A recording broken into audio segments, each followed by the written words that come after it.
Meus amigos, Renan Santos foi para os Estados Unidos para conhecer grandes nomes da direita norte-americana. Nomes que a maior parte das pessoas não vão comentar porque não são nomes inseridos no universo político de maneira muito óbvia.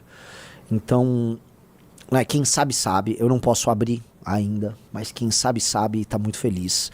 Eu não vou boca de sandaliar nada, né, Riso? Mas, assim, encontrei pelo menos assim, um grande ídolo eu encontrei lá, tá? Ai, meu Deus. E posso falar que conhecem o nosso trabalho e as pessoas estão admiradas. Aí você fala, como conhece? Ninguém liga pro Brasil. Houve, como eu já falei pra vocês, coisa de 3 semanas atrás, uma matéria feita pelo perfil The Phallic Man, tá? Um artigo para a revista J'Accuse. A revista J'Accuse é uma publicação inglesa que ela é lida pela direita tech e a direita alternativa, ou novíssima direita, vamos botar aí, tanto americana quanto europeia. E esse texto foi muito lido nos Estados Unidos, porque foi apresentado ali algo que eles chamam de modelo de Full Stack Party, tá? Foi o tal do Full Stack Party, que é o nosso modelo, que vocês sabem, quem aqui já foi no congresso do MBL, ou foi no congresso do ano passado, em que eu falo que o nosso modelo é o modelo da Apple, em que a parte de pensamento, arte, cultura é integrada com o movimento político, formação de quadros, que é integrado com o partido. Esse partido em que todas as fases do processo estão amarradas e que você consegue integrar todas elas e você consegue fazer isso se autofinanciar sem depender de ficar, né, de ricos que você tem que ficar beijando a bunda deles pra conseguir sucesso. Esse modelo, os gringos piraram. Piraram, tá? E nós, a partir do momento que a gente, né, falou com um, aí o outro, não, eu vou te apresentar o outro, eu te apresento o outro. Assim, estou sendo honesto, eu gabaritei, né, boa parte daquilo que se chama de nomes interessantíssimos dessa novíssima direita americana. Então, encontrei grandes caras ali, gente muito interessada. Eu vou falar agora sobre o que eu estou vendo da direita americana da geração Z. Há uma agonia enorme na geração Z nos Estados Unidos, inclusive durante o governo Trump, em não conseguir fazer o que precisa ser feito. Eles acham que o país ainda está passando por um processo de sabotagem tocado pelos democratas e por parte das próprias elites, tá? Eles acham que os boomers, olha o problema geracional, os boomers não têm ideia do que precisa ser feito e os boomers impedem eles de crescer. E aí aqui chega aquilo que talvez o Riso vai captar aqui junto com vocês, tá? Em grande medida, é o que a gente sente aqui. Sim. A gente não consegue terminar de avançar com as nossas ideias, que são as únicas ideias que vão salvar o Brasil, são as nossas. Inclusive, quando eu tava fora aqui, eu vi um monte de gente imitando nossas ideias. Continua aí a imitância, né? Porque tem um monte de boomer que fica, Bolsonaro, é anistia. E não, Bolsonaro é uma farsa. Pois bem, eles têm os mesmos problemas. A geração Z, e veja só, eu estive com garotos americanos, no caso, brilhantes em Harvard. E, aliás, uma coisa pra gente colocar na cabeça, tá? A gente não tem ideia do quão atrás a gente tá. A gente não tem ideia. Eu fui em Yale, eu fui em Harvard, eu fui em Stanford, eu fui em Berkeley, eu fui em Georgetown. A gente não tem ideia do quão atrás a gente tá. Amigos, vocês não têm ideia. Aliás, toda aquela ideia também do, tem que acabar com as universidades. Cara, a gente precisa de uma universidade. Uma. Eles têm trocentas. Eu não consegui no MIT, não deu tempo. Meus amigos, o que eu vi, tá? E quem eu conversei, o nível, o sarrafo tá lá no céu. A qualidade desses jovens de direita nos Estados Unidos, meu Senhor Jesus Cristo, a gente não tem ideia. Eu tô falando de meninos de 21, 22, 23 anos, que já leram tudo que eu li em toda a minha vida e muito mais, que falam latim, que estudam latim e grego na faculdade, e que sabem programar. O cara vai lá, estuda latim e grego, conhece todos os clássicos e abre uma startup e pega uma grana de venture capital. Eu tô falando desse tipo de vida. Aos melhores ali nos Estados Unidos, as possibilidades são infinitas. Infinitas. Porque você junta um grupo de rapazes inteligentíssimos e aí isso tudo é possível. Mas o que aconteceu, meus amigos? O que aconteceu? E isso é o recado agora pra vocês, porque isso é muito inspirador, tá? Meu foco, eu não fui lá, né? Ficou o Eduardo Bolsonaro, fica lá grudado no Trump. Eu não fui na administração Trump. Eu não fui falar com gente da administração Trump. Eu fui falar com algo diferente que tá acontecendo. O que nós quando os caras leram o nosso artigo, todo mundo que eu encontrei nessas faculdades basicamente leu esse artigo e foi o tema das conversas. Eles falam como vocês estão à nossa frente. Por quê? Porque hoje o que o Movimento Brasil Livre faz, junto com o Partido Missão, junto com essa geração de formadores de opinião que estão aqui, amigos e parceiros, me substituíram aqui nessa live o amigo Impera, os amigos Novos Clássicos, os amigos, o Mídia BH, mas o MBL como um todo o nosso universo. O que nós estamos fazendo está muitos passos à frente dos demais. Talvez o único paralelo que a gente tem aí, de gente jovem produzindo algo muito novo, seja no Japão, com aquele partido agora que surgiu, eu esqueci o nome dele, mas um partido interessantíssimo surgiu no Japão. Nós somos, de acordo com eles, não estou falando da gente, nós somos a fórmula que vai poder acelerar o crescimento da geração Z e a entrada da geração Z na política para fazer a troca geracional, porque eles concordam, assim como nós, que há um problema de uma gerontocracia, né, de um país governado por velhos com ideias velhas erradas, conceitos velhos errados, perspectivas velhas erradas, precisam ser trocadas urgentemente. E a real que eu fui conversar com esses rapazes em todos os lugares, e essas pessoas foram muito generosas com as nossas ideias. Eu aprendi coisas incríveis com eles. Mas nós não estávamos lá numa posição, que é a posição do terceiro mundista, que vai lá aprender e ficar pedir coisas. Eu não pedi nada pra ninguém. Eu não sou esse tipo de pessoa, eu não peço. Eles foram aprender com a gente também. E os caras... Eu conversei com gente de menos de 30 anos com investimento ziliardário aí, tá? Em São Francisco e tal. Os caras aprendendo. Puxando um papel... E essa é a humildade dos caras. Puxando um papel, um caderninho e fala, por favor, me explica. Como é que é isso?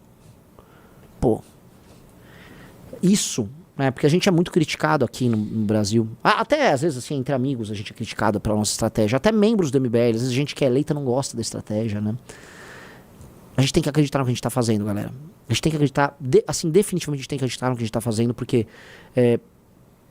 gente fora do Brasil, no lugar onde as coisas importam pro mundo, estão olhando pra gente com, pô, esses caras estão fazendo algo de muito novo, algo de muito interessante lá no país deles. E isso, pra mim, não é uma sensação legal, porque aumenta pra caramba a pressão. Tipo, eu falei, cara, a gente não pode dar errado, o que a gente tá fazendo não pode dar errado. Definitivamente, o que nós estamos fazendo não é, assim, é único e nós não temos a menor possibilidade de falhar. Né? Quando eu chamo de possibilidade, eu vou até mudar. Nós não temos nós temos o direito de falhar. Então, a gente foi de Harvard, fomos depois para São Francisco. São Francisco, a gente conheceu boa parte daquilo que chamam de direita tech. Conhecemos pessoas brilhantes, tá? E aí eu volto com algumas impressões sobre essa direita que é quase como se fosse um diário de bordo aqui. Eu não vou dar nome de ninguém, tá? Não vou dar nomes. Então, porque sim, mas eu vou falar algumas coisas, né? Primeira coisa, há essa direita tech, há nela um otimismo em fazer algo novo no país deles, que aqui no Brasil só nós temos. Eles com a perspectiva, os problemas deles, nós com os nossos, né? Naturalmente existem algumas pessoas que é o grande teste. Para eles, assim, você tem que resolver urgentemente a questão imigratória nos Estados Unidos, que para eles resolver a questão imigratória, você meio que resolve tudo. Não é isso. Tanto que um cara que estava comigo, um brasileiro que foi na viagem, perguntou, mas e depois de resolver a questão migratória, o que vocês pretendem fazer? E um dos caras não sabia o que responder. Outros, porém, nessa direita tech, eles têm uma visão tão otimista do que os Estados Unidos podem ser, do uso e do fato de colocar a tecnologia a serviço de obras públicas, serviços públicos, uma nova ideia do papel americano para o mundo, tá? Que contrasta com a energia, até do eleitor mais boomer do Trump, que é uma coisa um pouco mais raivosa, ou vamos proteger nossos empregos. Essas pessoas são pessoas muito especiais, amigos. Porque a gente conhece essa história do Vale do Silício, boa parte dessa galera que tá na costa oeste, né? Agora tô falando da galera de São Francisco, que ficou de esquerda, né? A gente sabe que o mundo da tecnologia era toda à esquerda. E esse mundo ele tá tendo uma forte inflexão à direita, tá? E essa forte inflexão à direita está vindo com um otimismo em aplicação de tecnologias para tornar o mundo um lugar mais incrível. Não é só um mundo melhor, é mais incrível. Eles estão falando em voltar a ter obras monumentais, prédios monumentais, uso de novas arquiteturas, tecnologia aplicada à arquitetura, tecnologia aplicada à administração das cidades. Eles estão, como eu volto a falar, num surto de otimismo. Os melhores momentos da humanidade é quando você consegue uma renovação ideológica que vem junto com um surto de otimismo na sua aplicação. E isso eu reparei ali na galera, esse surto de otimismo. Só que é um surto de otimismo que é acompanhado da parte, especialmente dos jovens mais intensos, vamos colocar aí, de um uma ansiedade bizarra em ver que você tem possibilidades incríveis, mas você não consegue sair do lugar. Eu entendo isso porque, por mais que eu não me coloque nessa posição de um cara brilhante, igual esses caras são, não me coloco, eu tenho que ser muito humilde nisso. Eu trabalho com algumas pessoas que são brilhantes, inclusive pessoas que poderiam muito bem estar no meio desses caras ali. E a gente sabe, assim, que a gente tem essa mesma angústia. Quando a gente vê as ideias que a gente tem sobre desfavelização, transformar favelas em bairros no Brasil, que isso é uma coisa que eu expliquei demais pros gringos. Cara, é isso. Yeah!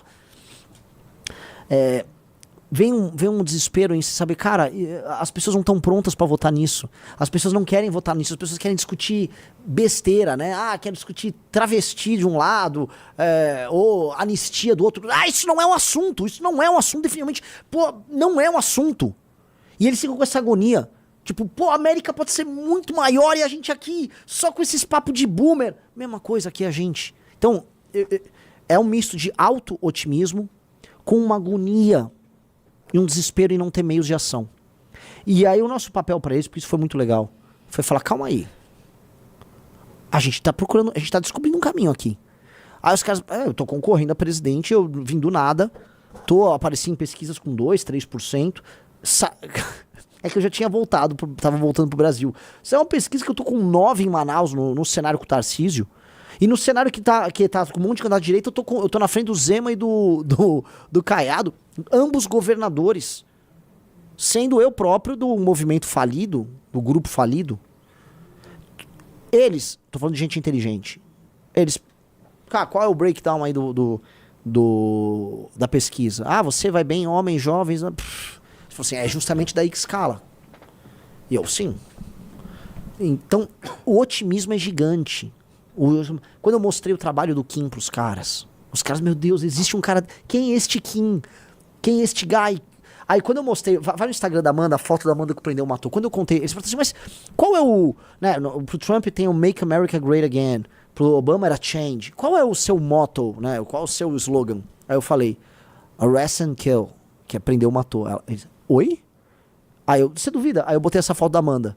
Inclusive, essa aqui é a nossa vereadora, tá? E ela anda com uma camiseta escrito prendeu, matou. Eles falaram assim, mas eles vão ameaçar de morte. Eu falei, sim, eles já estão ameaçando ela de morte. E eles, mas ela tirou essa foto mesmo assim. Vocês não têm medo de morrer? Eu falei, cara, medo todo mundo tem.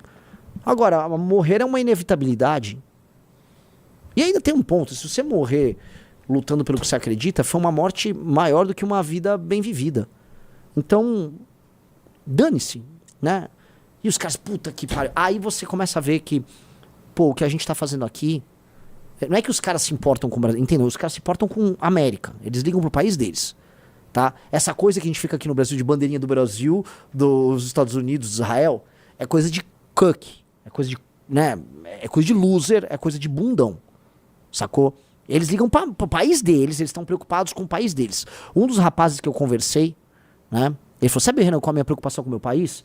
Tá, minha família é uma família de peregrinos que chegou no século XVII, 1600 e blá blá blá. Aí, Riso, o cara começa a falar, chegou foi o William blá blá blá blá blá, que foi pai de Dom blá blá blá blá, que depois de blá blá blá blá. Eu falei, o cara sabe a árvore genealógica deles. Quando o cara é um patriot lá nos Estados Unidos, o cara realmente E eles ligam pra eles.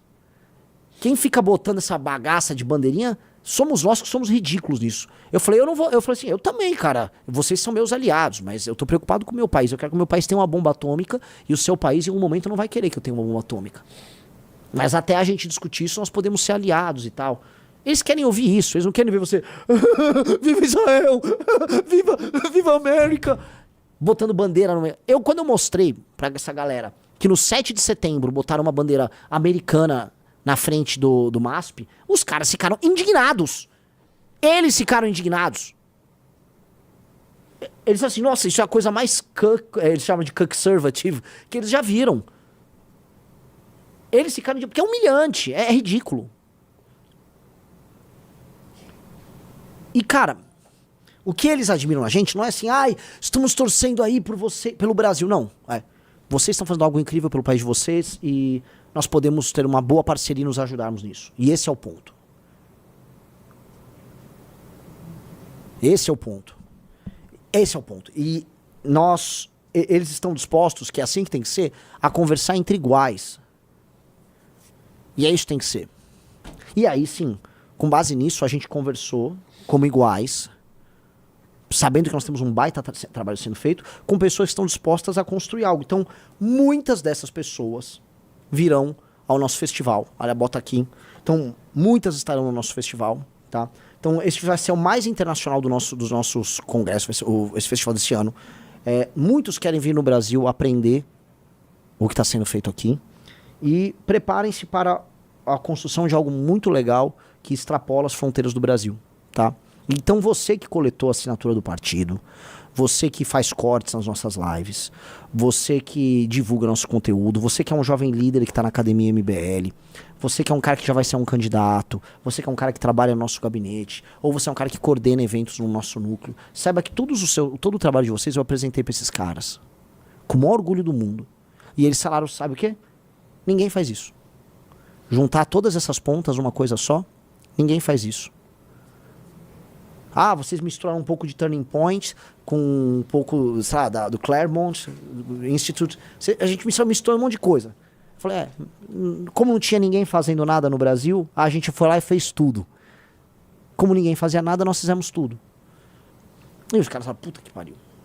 Entendeu? Então, quando vocês, todos vocês que eu citei aqui, tá, tenham orgulho do trabalho de vocês, porque é único. O que nós estamos fazendo é único. Outra coisa, tá, pra ver como a galera dá valor. Explicar a montagem do partido para os gringos, quando você explica lá 500 e tantas mil assinaturas válidas, os caras... Pessoal, like na live. Like na live. Os caras estão falando que eu virei o Edinaldo. Sim. Volto a colocar. Fiquei uma semana sem fazer exercício físico. Não teve um dia que eu consegui dormir 7 horas e tal. Como é que chama? Comendo mal.